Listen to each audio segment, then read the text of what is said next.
This is Dwarf Fortress, a video game that happens to be a fantasy simulator where you build colonies of dwarves, or go out on adventures as a singular character, and exploring the vast expanses of the massive worlds generated by its intricate algorithms. But there are two specific things that this game does that I would like to focus on in this video, and that's stress and ghosts.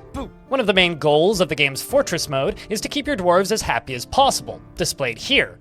The happier the dwarves are, the more efficient they are about completing their tasks. But if the dwarves begin to get stressed and start to become upset, they become sluggish. And at times, they will even refuse to work, and then go around starting fights and tantruming, and then commit crimes and have to be sent to prison.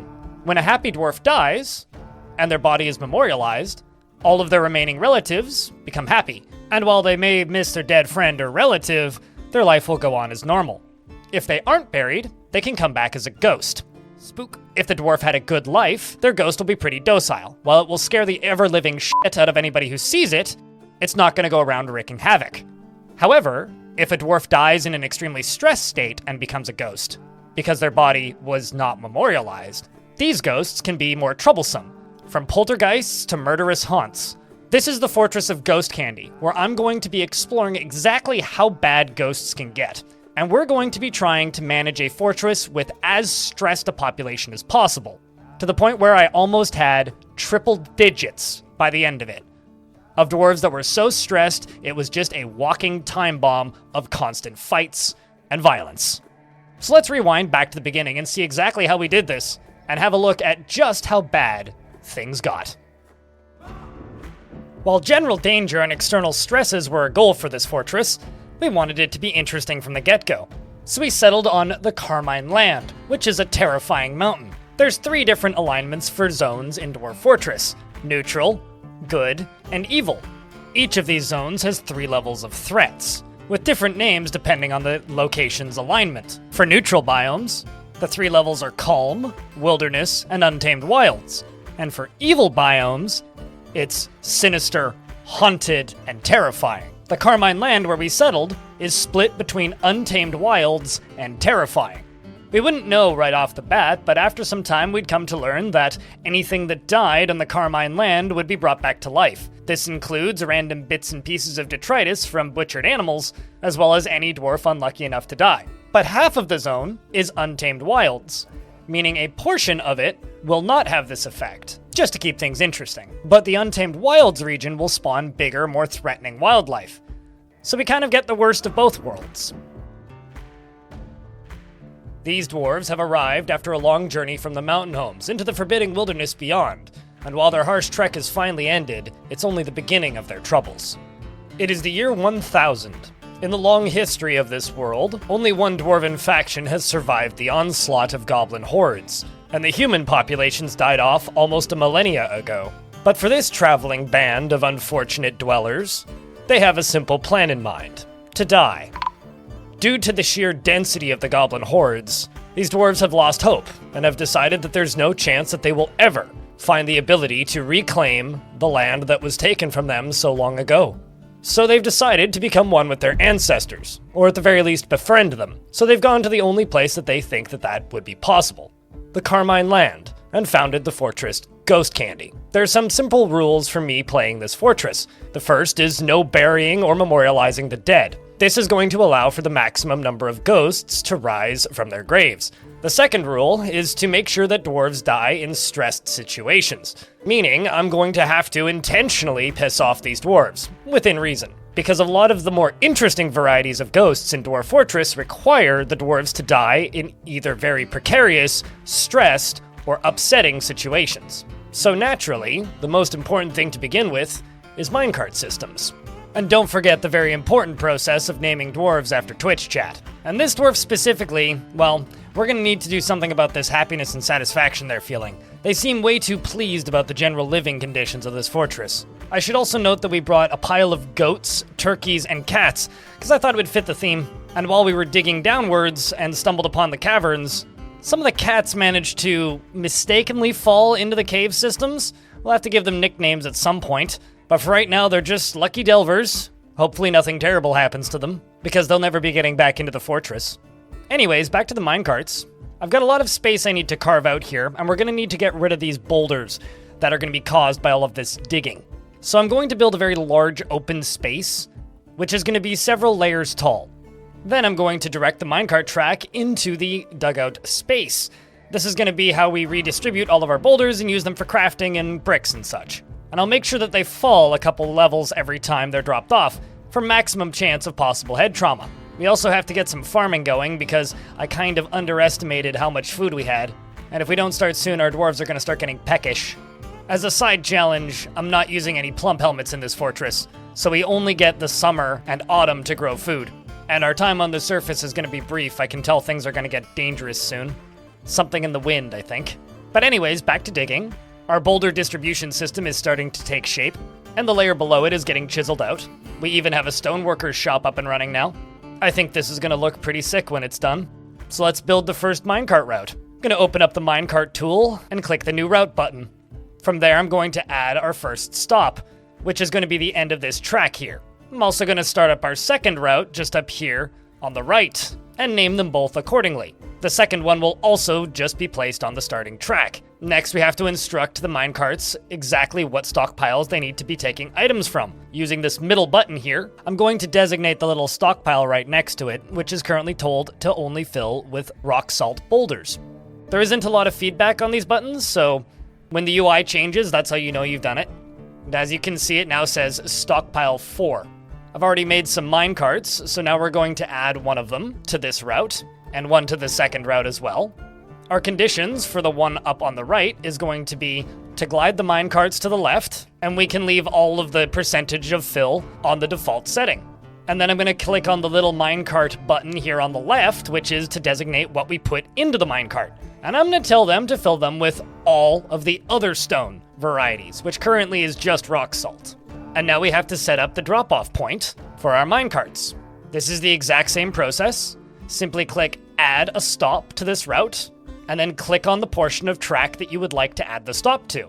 I'm going to make sure that the stockpile at the bottom of the drop-off point is set as rock salt, so that the correct materials get put in there.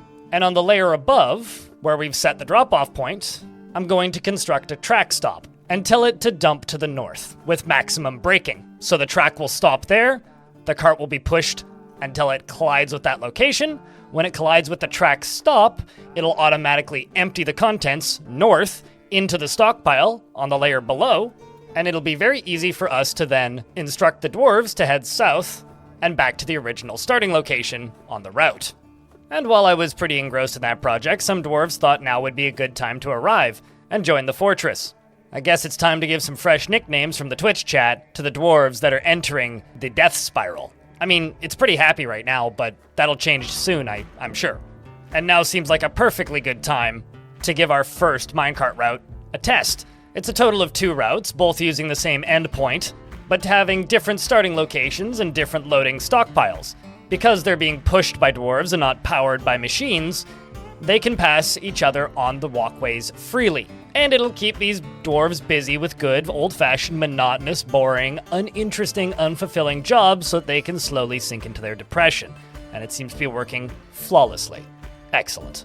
All the while, I do actually need a place for these dwarves to sleep, and I wanted it to fit the kind of theme of the rest of the fortress. So I built this shape here, at the edge of the cliff, and tunneled into the ceiling above it, so that it was one layer below the aquifer. As the dwarves opened out the little space, I decided I would also add some goats to it. As I channel up into the aquifer from the layer below, in my tunnels in the rafters, water begins to fall, which will give the dwarves a little bit of relief from their depression because I don't want the fortress to fall that quickly, and will also permit us to have a little space for farming beneath.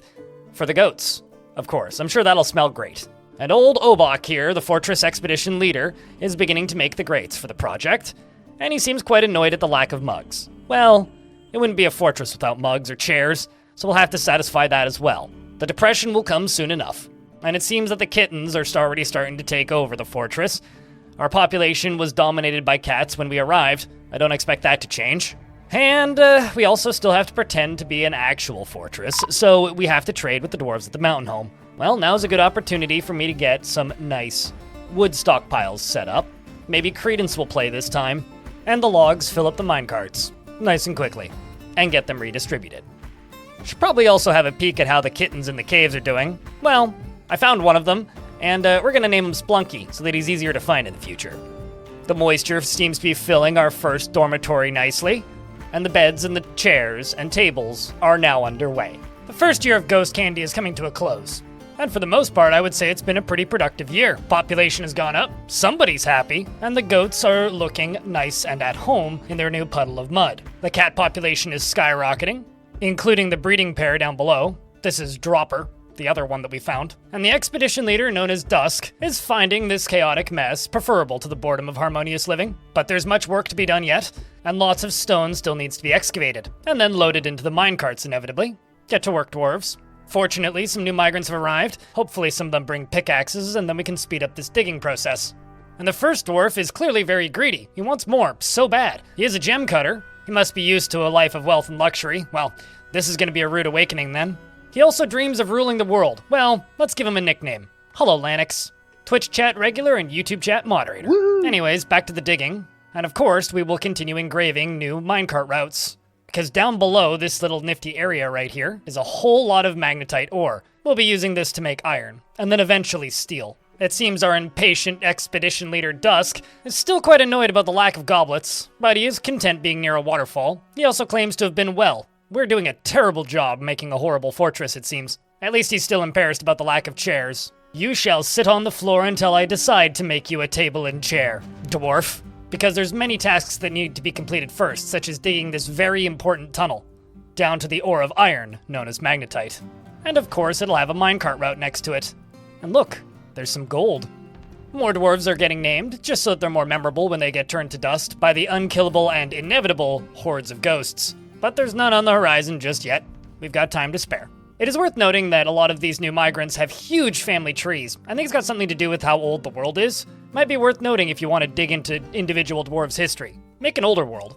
Just something I found interesting. Our new minecart routes are starting to take shape. This one is going to be transporting iron ore up to where we're going to be forging. We should expect some head trauma here at some point, because standing in the wrong place will net you a flat skull. And because our population has hit 21, my manager isn't doing their task without an office anymore, so I will now assign them an office. Little known fact in Dwarf Fortress, all of your nobles function without any assigned offices up until the population hits 20. Once that happens, then you do need to assign them offices for our manager. Nice and cozy. Comfortably located right next to our first and only temple, the Incidental Temple. It's very incidental. As I'm finishing up the finishing touches on the routing for our minecart routes, we also complete the cat disposal unit. I mean, cat population culling unit. Or butcher shops. Whatever you prefer. Regardless, it's nestled right next to our manager's office. I'm sure they won't mind the smell. And it seems that minecart route for the iron ore is now underway. I shall give it a grand opening viewing, just to make sure that the routing is all good. What's that? A dead horse? Oh my. We seem to have a problem. I think I accidentally put my butcher shops in an area where zombies come back to life. Meaning every single butchered animal, in the large amounts that we have, well, their skin is coming back to life. Thankfully, they're very easy to kill. The problem here is that there's a lot of them, and we need to move our butcher shops somewhere where they're slightly less dangerous. As amusing as this whole situation is, the goal of this fortress is to have a lot of ghosts, not die to horse skins. So I will make a different body disposal area on the Untamed Wilds portion of the map, which is the northwest region. And we'll have to unfortunately move our cat population culling units out of this region and up there as well. So the manager's office might actually seem a little bit cleanlier. All in all, though, I think the fortress is coming along quite nicely. Population comfortably sitting at 21. We've got some basic farming up and running now. And the stockpile for the bits and pieces of dead things are now getting designated. Kind of working through this plan to both build a tavern and also set up something that will allow us to dispose of bodies directly into the river. Because I can't permanently get rid of them, that would kind of defeat the purpose of the theme. But shame on me and my lack of guards. Somehow a reindeer cow corpse managed to get in the front door. Well, that just won't do. It's time to get the dwarves together and do a proper curb stomping. Several injuries were sustained by my poor peasants, but they were able to beat it to death, shredding its spine. It was at that moment I realized that the zombies in the area where I had kitchens was kind of preventing the dwarves from brewing, and canceled a bunch of jobs, so we ran out of drink. This is Faint Speaker, one of my gem cutters, who's currently making a mad dash to the nearest source of water to drink some of that disgusting liquid in a fit of desperation to not die of thirst. Dwarves should never be drinking water. It's really bad for them and very much upsets them. Thankfully, my one and only visitor doesn't seem to mind. We wouldn't want word getting out about this place being unpleasant now, would we? After all, he's a member of the religion known as the Doctrines of Helping. It must be very helpful. Thankfully, the tavern's coming along well. The dwarves may actually be able to socialize soon.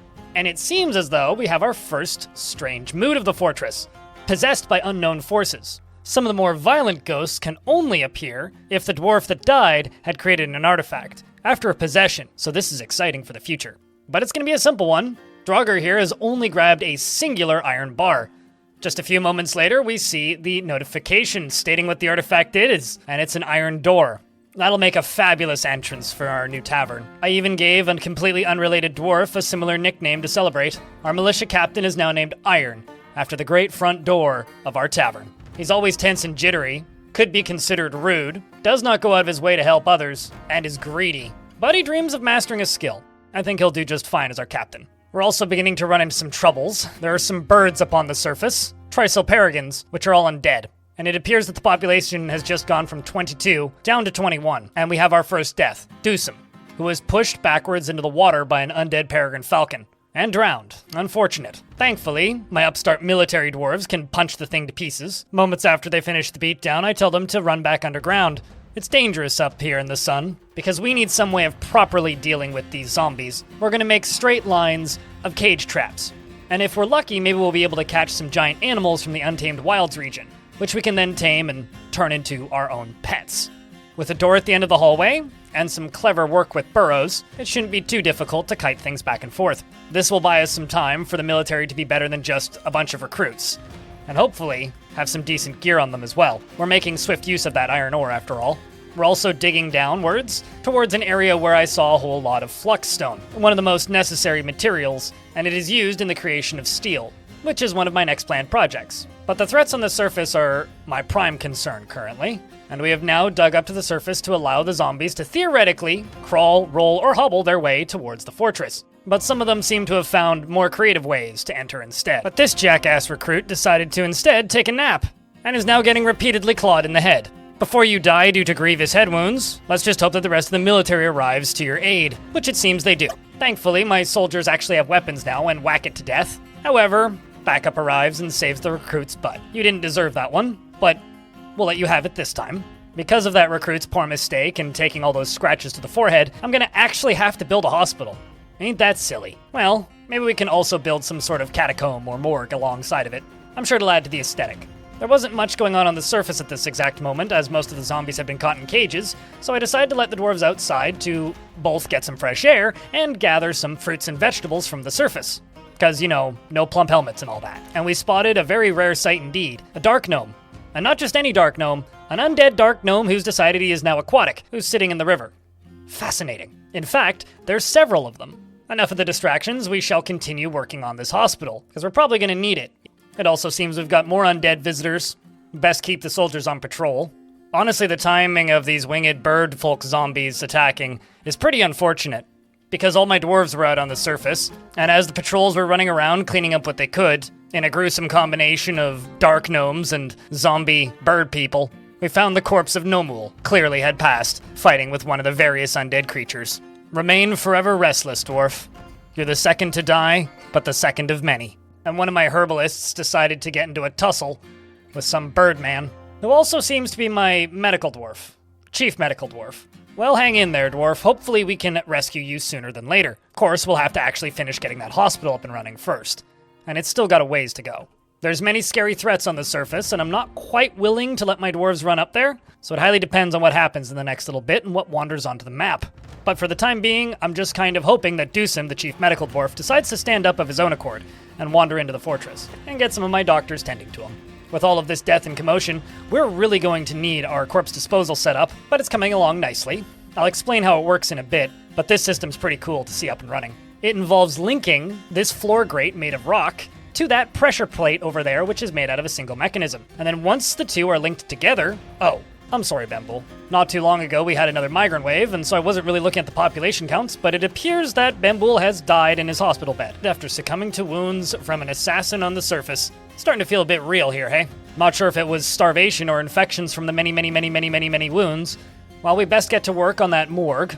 And hold that thought, someone else just died, and I'm not even sure where they died, or how they died, or what killed them. But the population went down, and nobody's been found dead yet. I'm sure they'll pop up eventually. At this rate, we'll be one with our ancestors in no time. One thing's for certain is I'm truly terrified of these zombie chinchillas. Horrifying. Look at those beady little eyes.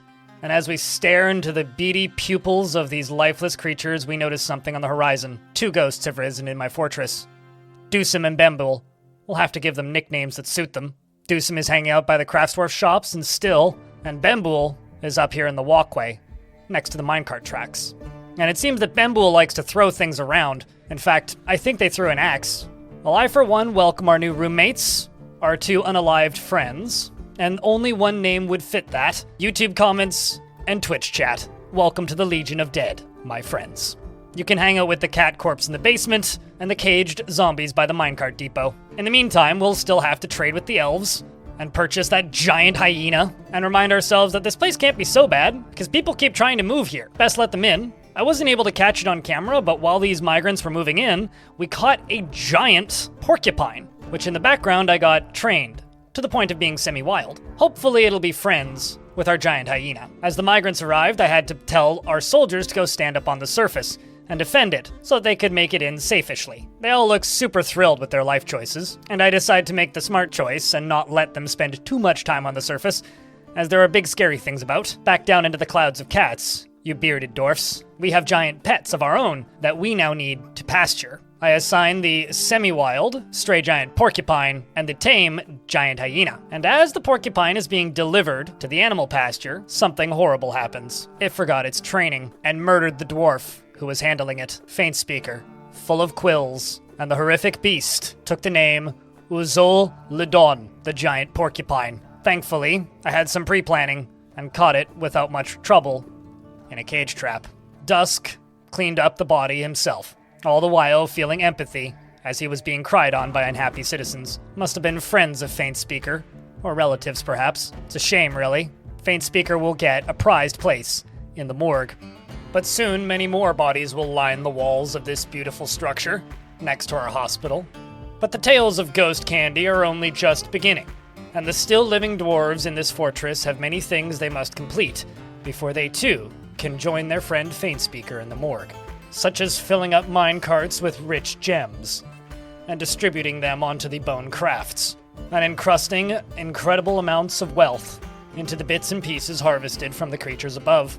And the dwarves are not getting used to the terrifying haunts, but hopefully they're beginning to accept their presence, because more dwarves are moving to Ghost Candy, so the industries must grow. Offices need to be dug, the farms need to be tended to, and the ghosts wait and watch from a safe distance, howling in the night.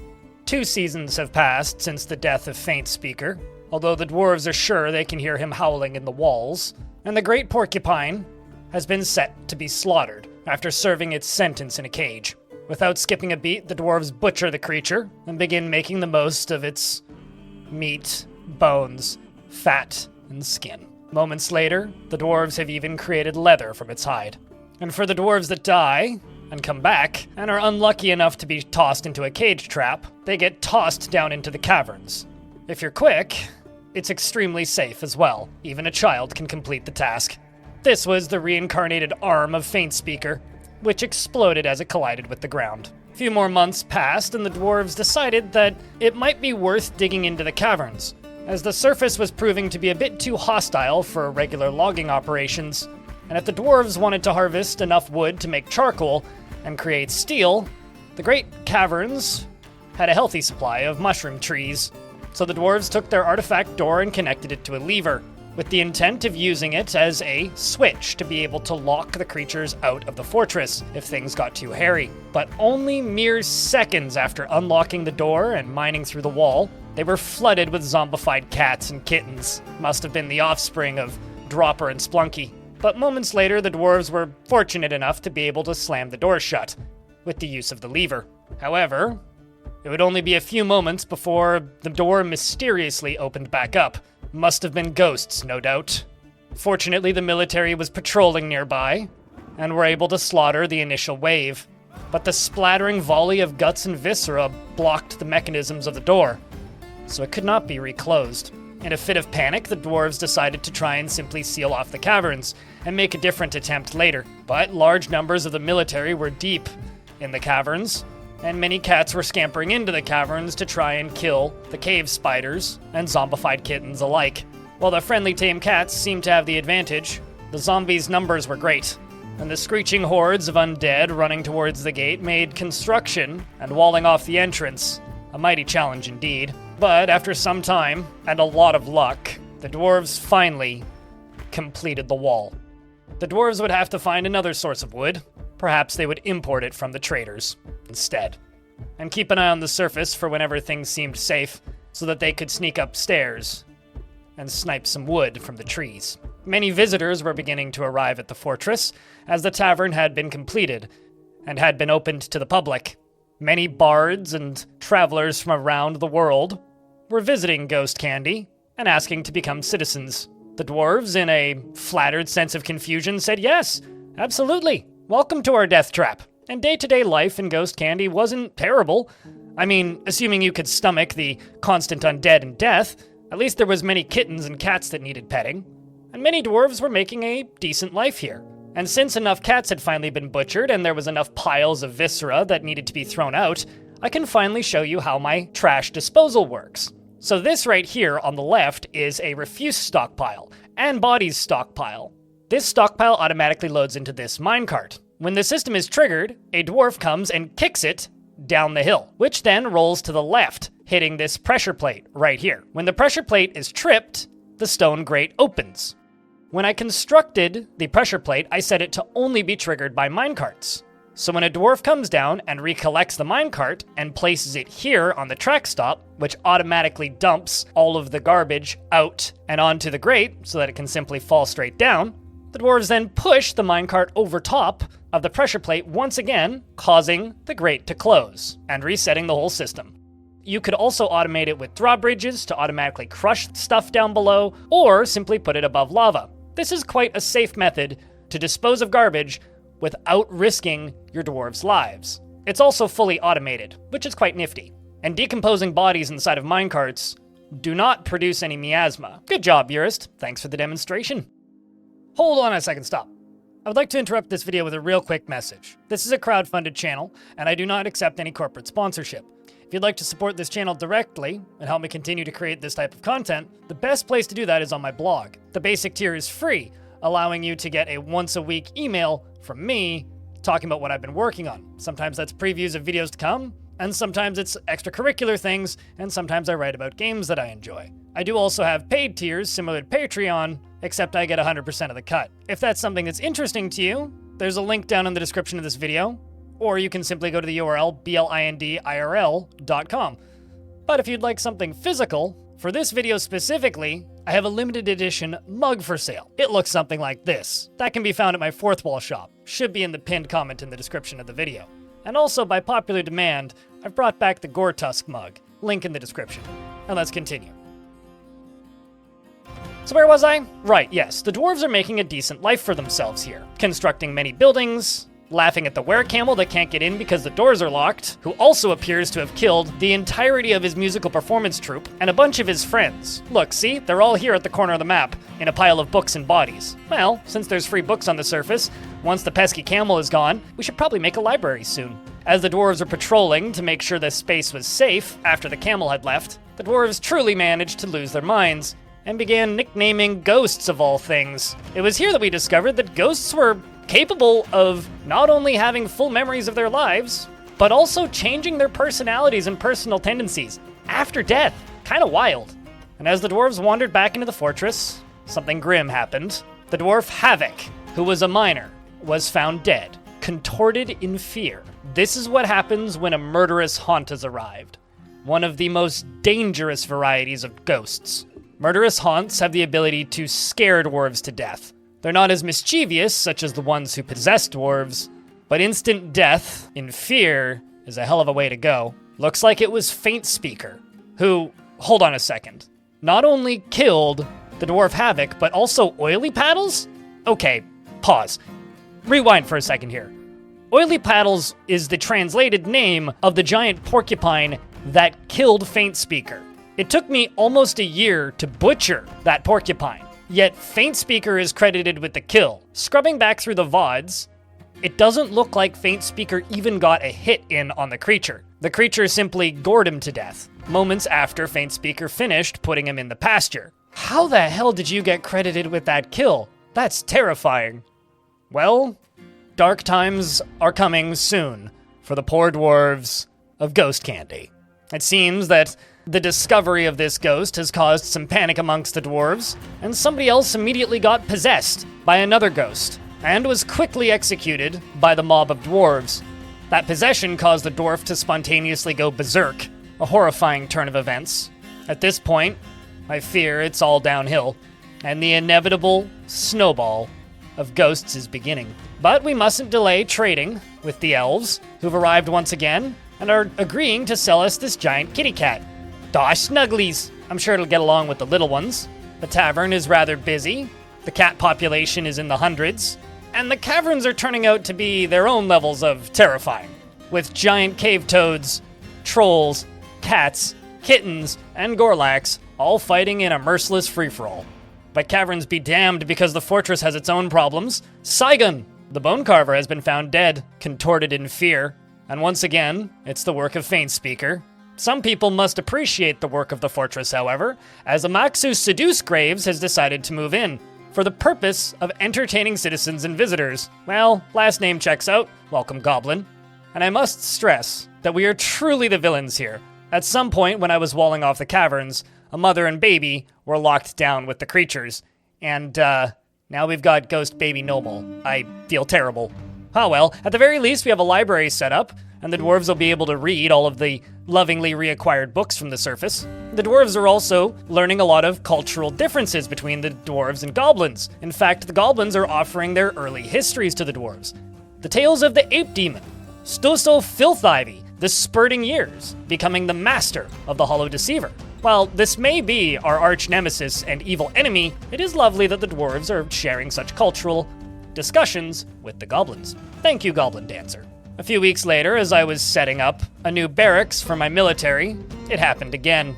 Another dwarf, this time Reg, a devilish potato, another fellow miner, was found dead, contorted in fear.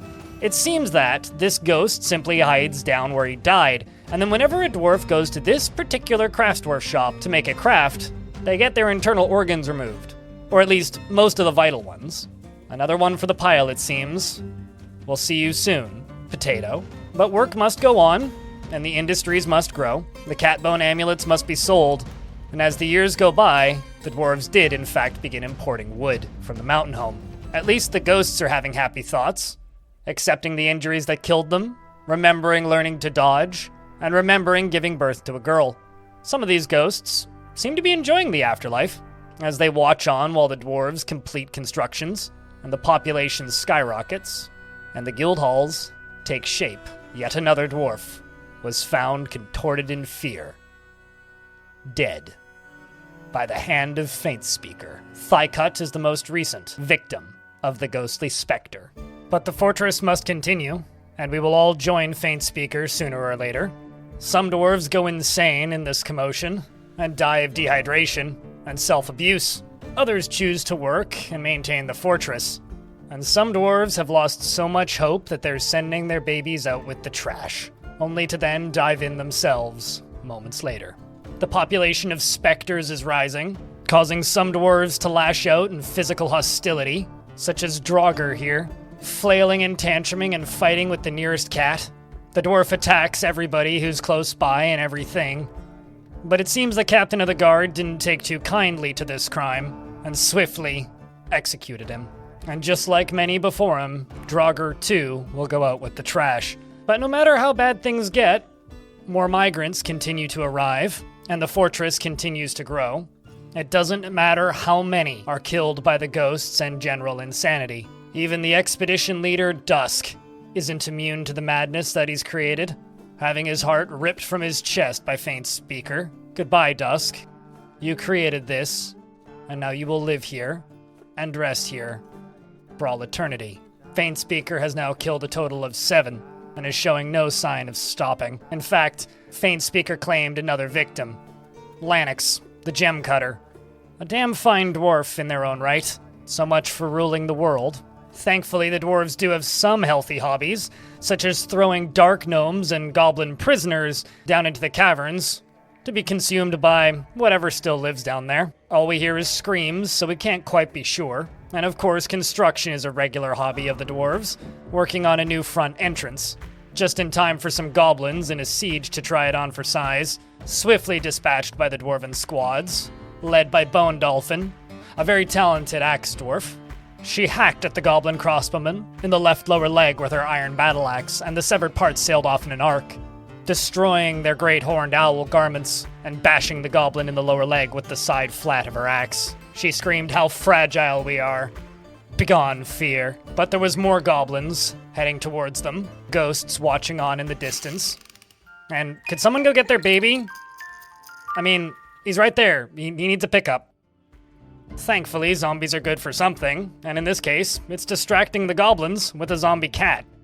And the remaining goblins fell swiftly, and so the dwarves began the great cleanup. I'm sure this is going to do great things for fortress morale, you know, with the victory and all. Never mind the bodies. I mean, how bad could it really be? Tony here once had to see a YouTube comment's dead body. That sounds like a normal day at the office for me. Besides, he doesn't think he's cut out for this. At least he's blissful about becoming a parent. It's all about balance in life, dwarf. Bad news is, during the fighting, Bone Dolphin sustained some major injuries. She was haggard before the fighting, and now is haggard and can no longer use her hands. And so thus she retired from the military. Hopefully she finds a better space to spend the rest of her life in this godforsaken place. Or, you know, you could just go stand at that craftsdwarf shop, because Faint Speaker has taken another one. Adil, the peasant, has been found dead, contorted in fear. That brings you up to 9. Faint Speaker. It's got to be some sort of record, at least for this world. As I was putting the finishing touches on a well, something new happened. Kumil, the herbalist, was found dead, and there was blood everywhere. Seems we had a ghostly possession, and the murderer in this instance was this dwarven child. Admittedly, they had no idea what they were doing. These are dark times. And as I was convicting the child of their crimes, the dwarf they murdered rose from the dead. And it took the entirety of my kitchen staff and the strength of all of my brewers and farmers to take the dwarf down a second time. And one of the dwarves was injured so badly in the fighting they didn't even make it to the hospital. Rest in peace, Tubal. And I gotta be honest, I think people are getting a little upset in this fort, because this caused a catalyst, and fights broke out everywhere. It was one of those fights where things just got so bad and so out of hand so quickly I couldn't really diagnose the beginning of it. All I know is that there was multiple tantrums, I think at least one possession, and a few families fell apart and collapsed, because dwarves were killing each other. Good news is, all of my goblin visitors seem to be happily drinking in the tavern without much issue, so at least somebody's happy. I really need to get this hospital finished now, don't I? It's a grim scene for sure, and we'll probably have to appoint some new doctors after this. There we are, putting some new additions on this hospital for the first time in a year and a half. At least the patrons are not too disturbed by the unfortunate happenings of the Fortress Ghost Candy. Perhaps when visitors arrive, they get little pamphlets saying what to expect in a fortress like this, because they seem oddly okay with everything that's been happening as they've been staying here. Anyways, back to fortress renovations. Or at least until the forgotten beast Lenny Terraverthi Faramothri has come. A 3-eyed crocodile. It has a curling trunk. It squirms and fidgets, and its cerulean scales are jagged and set far apart. Beware, it's poisonous gas. Well, at the very least, something is going to act as cavern cleanup, because it was getting a little musky down there. And yeah, the gas won't be much of a threat to these zombies, but the zombies themselves have already died once, and thus are missing important appendages when it comes to combat. So the Forgotten Beast can just have a field day here and clean up as much as it wants. You know, just like how my ghosts keep killing things. Looks like Faint Speaker just took another one. There goes Mistum. And as far as the caverns go, all I really gotta say at this point is, well, this is fine. I mean, look at it. Forgotten Beast has already taken a title. the dreamy thief after death. And oh my gosh, 159 kills?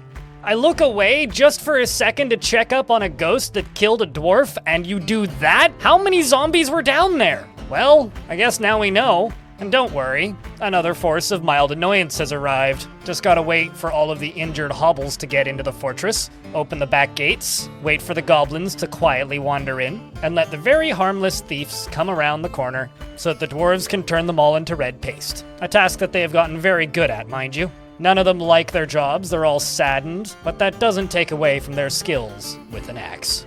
The real issue here isn't the constant fights. The real issue isn't the battles and sieges.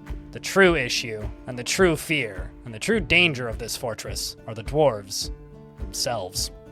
Because crimes have been happening in the fortress, and as much cleanup as we've been doing, attempted espionage happened. And, of course, the dwarf who attempted the espionage is now in prison. We can still interrogate them to try and figure out who turned him against us, and it looks like it's somebody named Aslot, who's pretending to be a bard.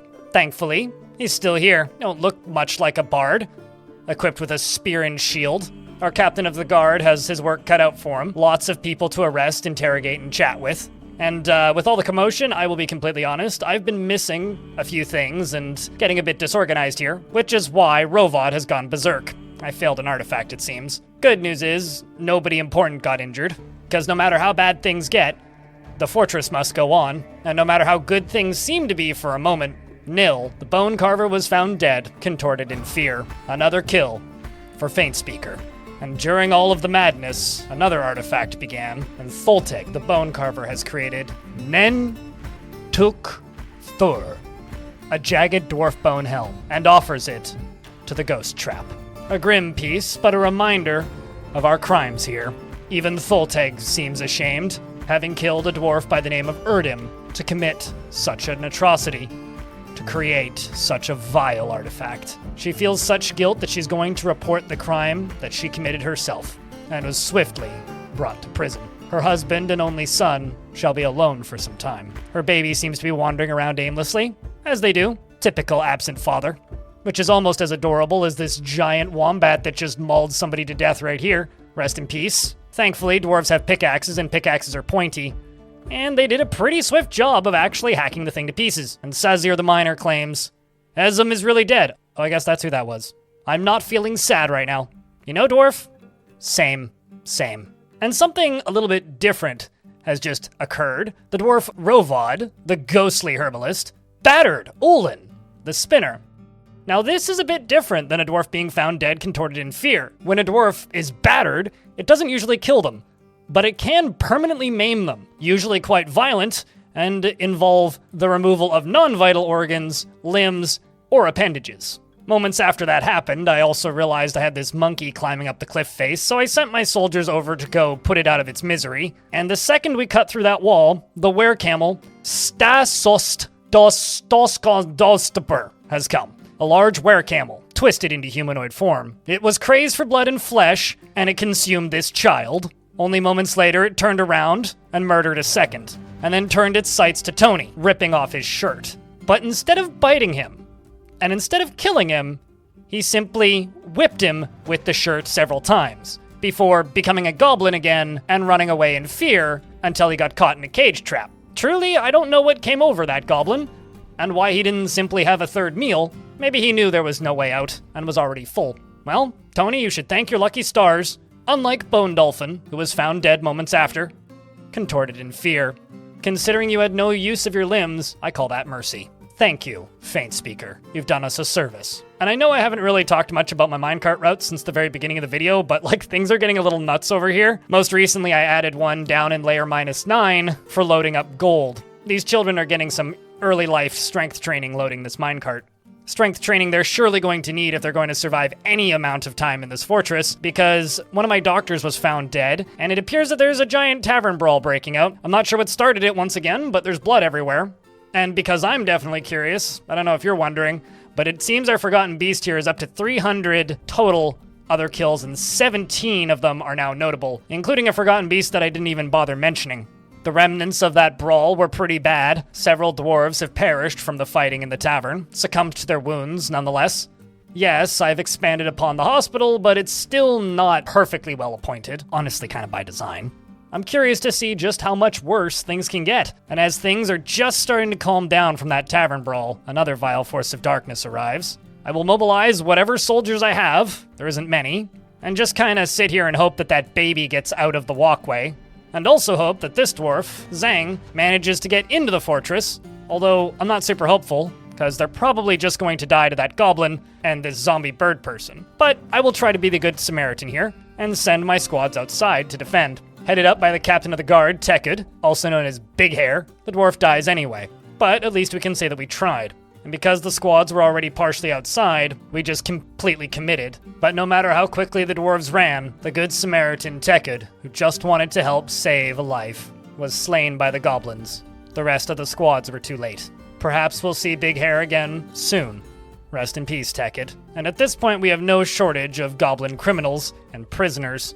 So, might as well let Tekkud's only daughter get to do the honors of throwing the were-creature goblin into the caverns. In shock, the goblin stands up and begins to peer around, wondering where and why its luck had gotten so bad. As it began to wander, started to hear rumblings in the distance, mildly disturbed by the piles and piles of bones and rotting corpses and bloodstains. Suddenly, a thunderous roar, and as soon as the goblin entered the caverns, the goblin was removed from them, and echoes of screams come from the craftsdwarf shops, as Aiden the animal trainer was found dead. Just another dwarf to be removed from the land of the living in Fortress Ghost Candy by the dwarf Spectre, Faint Speaker. In the night, in 1,000 years, stories will be told of this creature.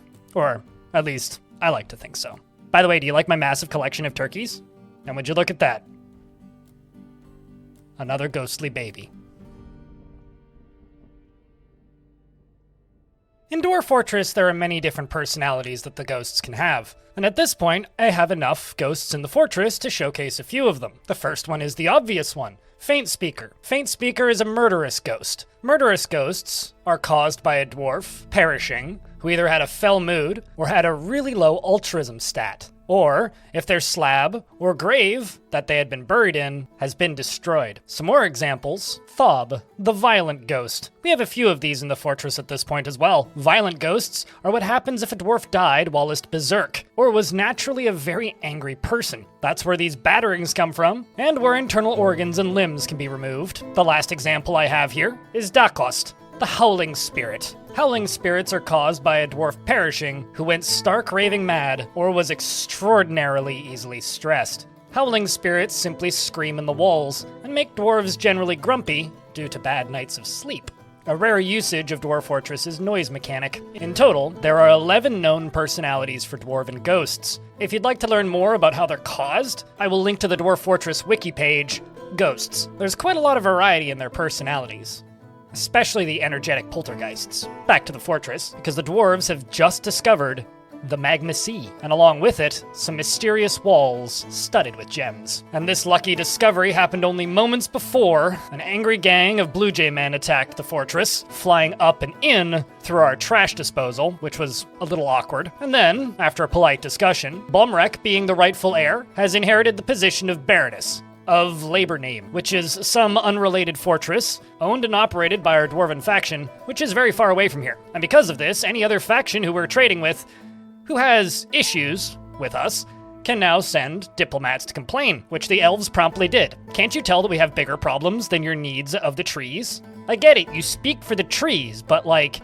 this isn't Dr. Seuss anymore. We have to go back to the future, and remember what this video is about, because the goblins are currently invading. Thankfully, the more the goblins invade, the better the dwarves become at fending them off. Iron has become quite the skilled militia captain, but the dwarves dream of greater riches and began digging around the strange volcanic walls studded with gems, which of course leads to very fortunate or unfortunate circumstances, causing dwarves to spontaneously combust. Honestly, nobody ever wants to die, but if I lived here, I also wouldn't want to live here anymore. Can't really blame him, honestly. Because as that happened, Urvad, the bone carver, was found dead, having been battered by the violent ghost Urvad.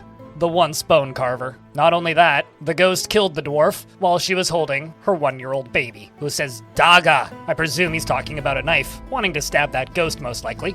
Besides, those that are unfortunately unlucky enough to live longer have to run the risk of being possessed by a dwarf, such as Draugr here, possessing my surgeon, causing the surgeon to throw a tantrum. Hopefully that wasn't during a surgery, that would be terrifying. But outside, in the midst of that chaos, dwarves were suddenly appearing dead, drowning. The reason for this was a dark gnome who was crawling up the cliffside, undead of course, seemed to put my dwarves into a strange trance, causing them to climb down the cliff face and fall into the water. Many dwarves perished that day in a watery grave. But since we had acquired a new noble, we had to start fashioning up the fortress and preparing more wealthy accoutrements for such a dwarf. Because we only have so much time left, Dumat the bone carver was found dead, contorted in fear. The handiwork of Feinspeaker, no doubt. At this point, I presume that Feinspeaker was simply trying to remove the original 7 dwarves.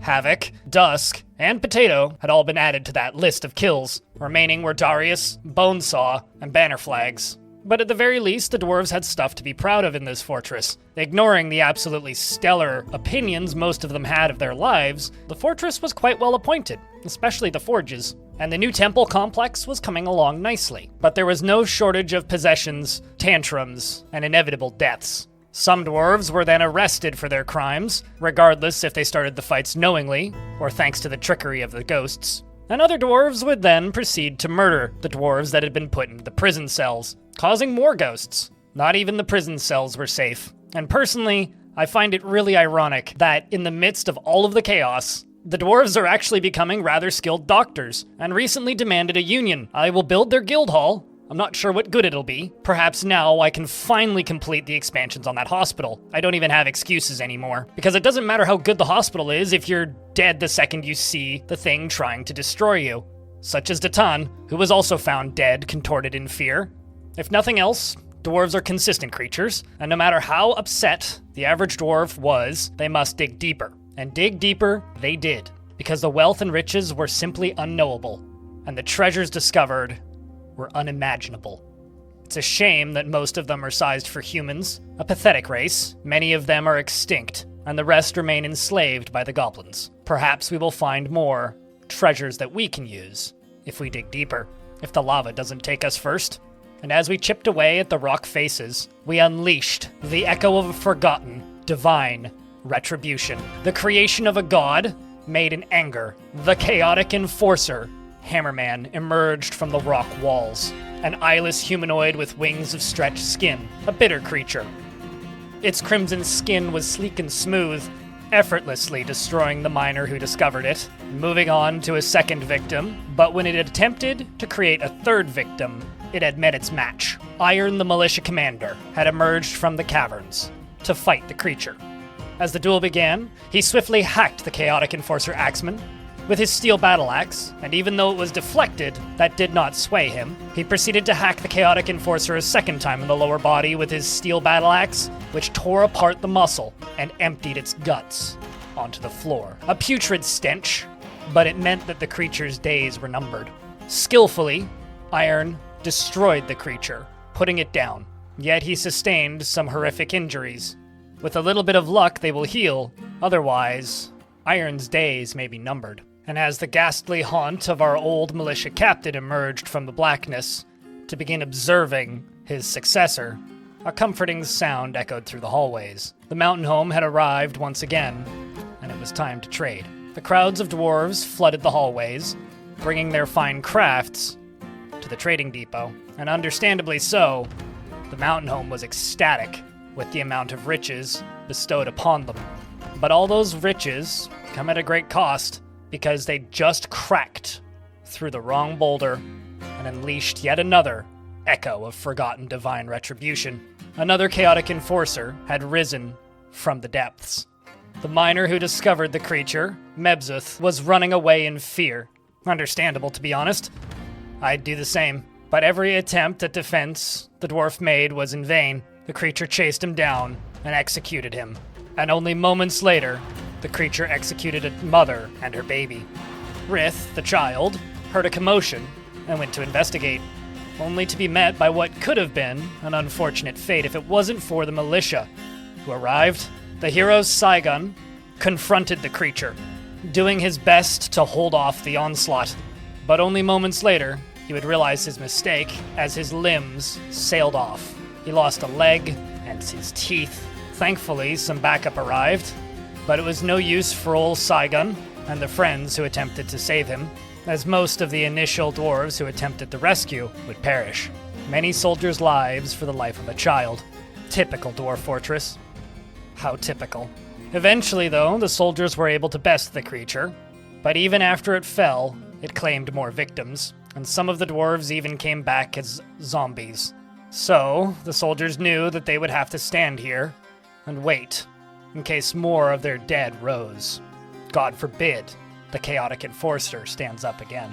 But no matter the struggles, the fortress must continue, and some migrants arrived despite the danger. Those fools. For at that exact moment, the dwarves were being assaulted by undead monkeys. Many of the migrants didn't even stand a chance.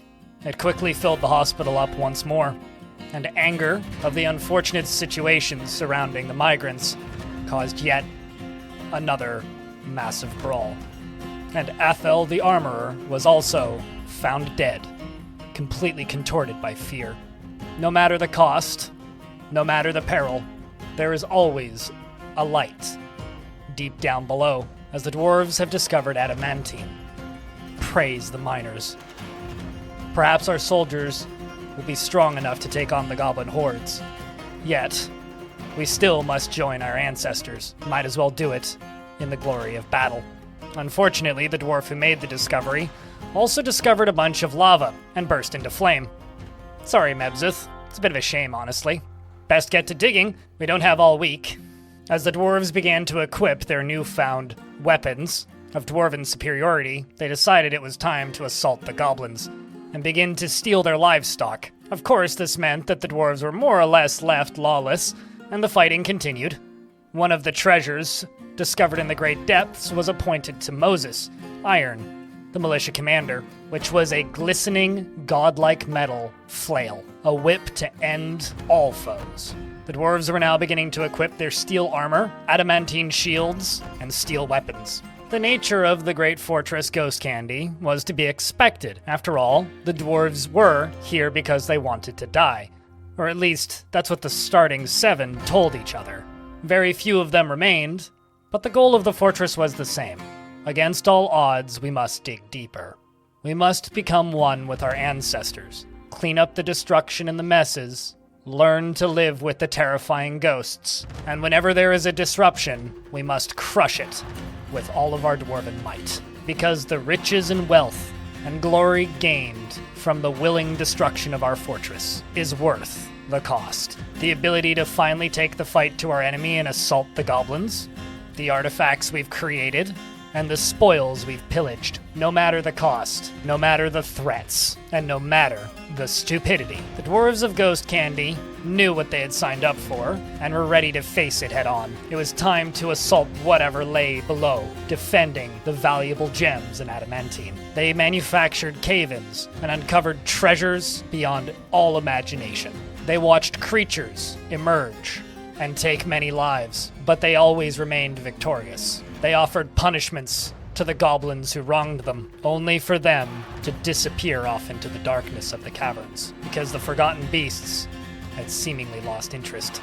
They fended off foes who entered the fortress through the deepest levels of the caves, only barely scraping past, but each time the dwarves remained victorious. They even witnessed ghosts appearing next to a dwarf trying to complete an artifact, only to have the ghost destroy the workshop, causing the dwarf to fly into a blind rage, and then be ripped to shreds by the dwarves who were once their friend. It is truly dark times in Ghost Candy, but it was what we set to achieve. But there was always a light in the depths. A messenger had arrived from the mountain homes. The message was simple. Merit deserves reward. I come empowered to establish this colony as official land of our realm. Can you imagine the trade wagons? Of course, there are responsibilities, and the nobility must live well. And at this moment, I had the perfect dwarf for the job. And I elected Iron, the militia commander, truly the most worthy of barons. And as the cause for celebrations began, rumblings in the deep, the forgotten beast, Tostra, has come. A great skink with lidless eyes. Beware its poison vapors. And it was at that moment that I realized something. The reign of terror, caused by the forgotten beast, Lene, the dreamy thief, had been put to an end by another forgotten beast named Imust, a great feathered serpent. I guess we have a new king in the caverns. I wonder how much destruction the previous king of the caves was able to muster. Suppose we'll never know. Perhaps historians will make the discovery in the future.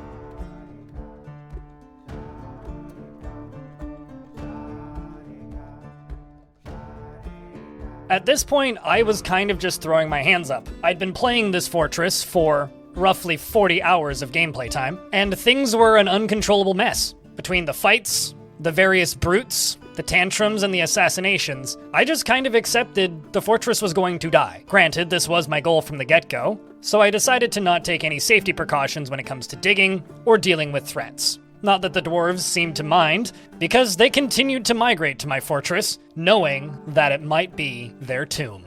But if it wasn't theirs, it would be the tomb for something, and it was time for the next great collapse. As the dust settled, more creatures emerged. Thankfully, they were swiftly executed.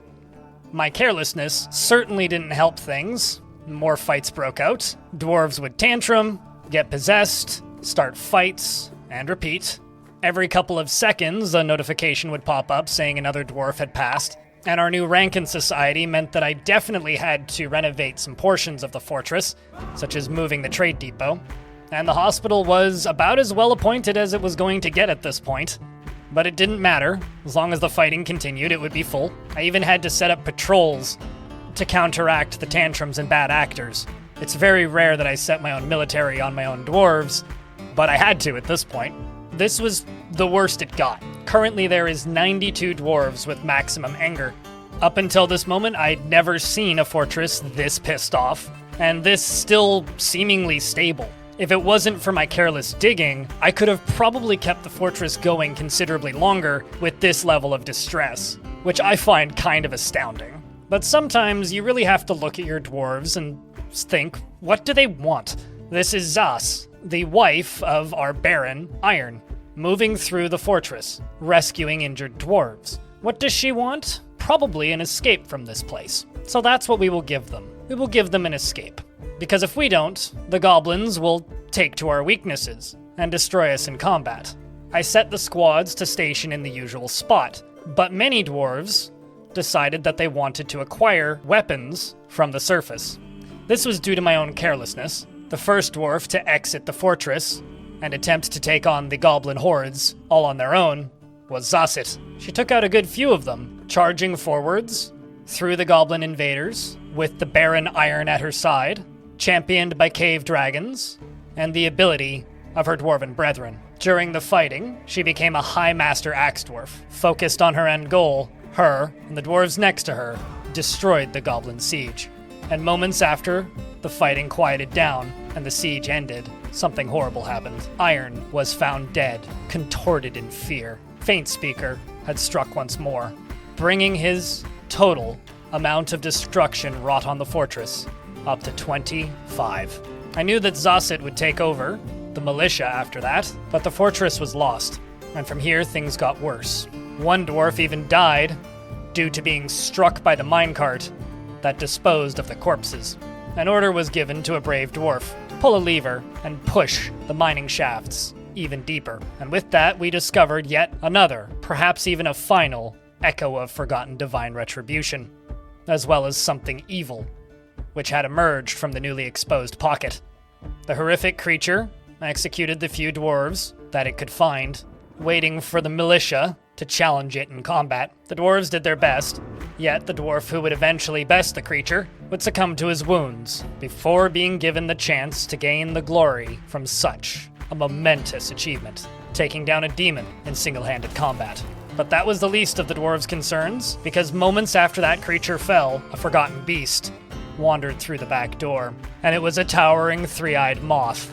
It had a gray exoskeleton and a poisonous bite. The dwarves attempted to fight the creature, but its poison was too great for many. The horrific beast fluttered up the stairs, taking many dwarves down with it, until the creature met its match, Erdem, the Noseless. She had lost her nose in some previous fight, and killed the creature. And as the deafening silence echoed through the stairwells as the creature fell, horns sounded in the distance. More dwarves were arriving at Ghost Candy. This time, however, they wouldn't be so fortunate. Immediately, they got assaulted by zombified birds. And while, yes, they were able to kill it, it was able to kill some dwarves. And as the ghosts exercised their lust for murder, so too did the zombies of the terrifying Carmine Mountains. Between the dive-bombing giant wrens and the corpses of their own dwarves, they didn't stand a chance. Not that anybody in the fortress really cared, for yet another evil creature was emerging from the depths. This time it was a mole monster, which was executed in a chaos pile of debris, detritus, and refuse. Eventually the dwarves managed to beat the creature to death, but these were the greatest losses that the fortress had ever suffered. And the ex-wife of our once Baron Iron, with her 7 crowns memorializing the founders of the fortress, had decided to give the orders. No matter how bad it gets, we must dig deeper. We must become one with our ancestors.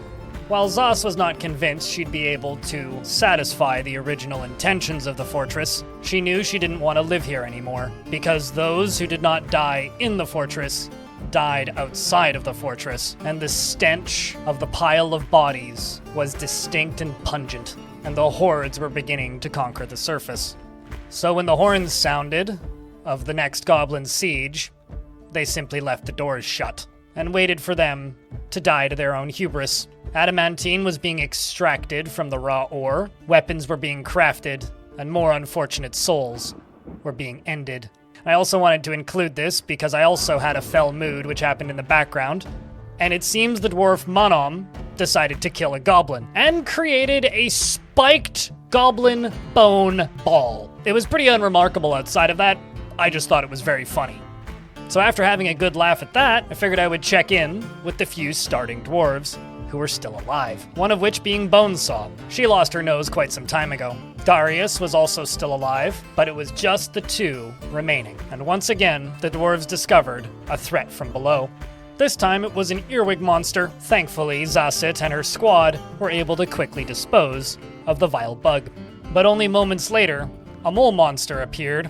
This one was a greater threat, and it was able to take out many members of my military, which honestly at this point had me kind of worried. I thought that the fortress was going to end here, until Zasit did the most noble thing imaginable, and dove through her falling military onto the creature's head, killing it with some sort of ground slam attack. Probably something directly taken out of her favorite pay-per-view. But we were not at the end of our troubles, as some of the dwarves began to come back as zombies. However, the remaining military members were able to take them out, and we were able to free Zasit. And so the dwarves would fight another day, unless ghosts such as Rovod, murder books, had any say, battering yet another dwarf, causing them to die. Even the library wasn't safe from their wrath, so they continued to dig, chipping away at the adamantine. They even fought off one final chaotic enforcer. And in a heroic duel, the 2 miners who discovered this creature, against all odds, were able to slice its stomach, spilling its putrid guts. And as they made a heroic escape, the creature bled to death. Truly glorious. You shall be remembered in the annals of history, the brave miner who defeated the Guardians of Hell. But it was impossible to discern what was the true evil. Was it the dwarves? Was it the Founding 7? Was it Faint Speaker, who was trying his best to end the suffering of this godforsaken place? Was it the Creator, the strange being who orchestrated all of these events? Or was it the zombified chinchillas from the beginning? Well, no one would ever really know for certain. There was only one thing the dwarves had left to do, and that was to collapse the mining tunnels and crush whatever lies below it, as they had done so many times before, so that they could then mine out the remaining adamantine and bring glory to their forefathers. But in doing so, eerie sounds began to echo from the depths. The air above the dark stone floor was alive with vortices of purple light and dark, boiling clouds. The place where seemingly bottomless pits are said to mark the surface. The legends were true, and as the dust settled, things began to emerge. And alongside of those things echoed the screams of the dwarves. The dragons could not hold them back, and the ghosts continued killing. Even zombified dragons couldn't hold their own against these creatures. As they moved up the stairs and through the minecart tracks, the days of ghost candy were numbered. But remember, no matter how bad things got, no matter how many zombified cats remain, no matter how many demons emerged from that godforsaken pit, no matter how many dwarves perished, the ghosts will forever live in this place. The dwarves had finally joined their ancestors, and as Zasset patrolled the halls, hoping that she would have the chance of embedding her axe in the side of another demon, she met her match and fell in a cloud of deadly dust, crushed under the weight of the great being. The few remaining soldiers did what they could, moving through the halls, attempting to locate demons for their opportunity to slay them, but it was a futile attempt. And the second to last dwarf to fall was Grumblegur, recently had elected himself mayor, and the final creature to fall was Raging Cave, who asked to become a citizen as part of their dancing crew at the beginning of the fortress. Goodbye, Raging Cave. May you rage evermore, praying to his god and wishing for death, a fate he most surely got. This is the grim tale of the fortress Ghost Candy. A terrible place to live, a terrible place to move to, and a terrible place for any dwarf. Yet somehow, someone here has found peace, and perhaps some brave adventurers will journey to this place, hoping to find some creatures to slay.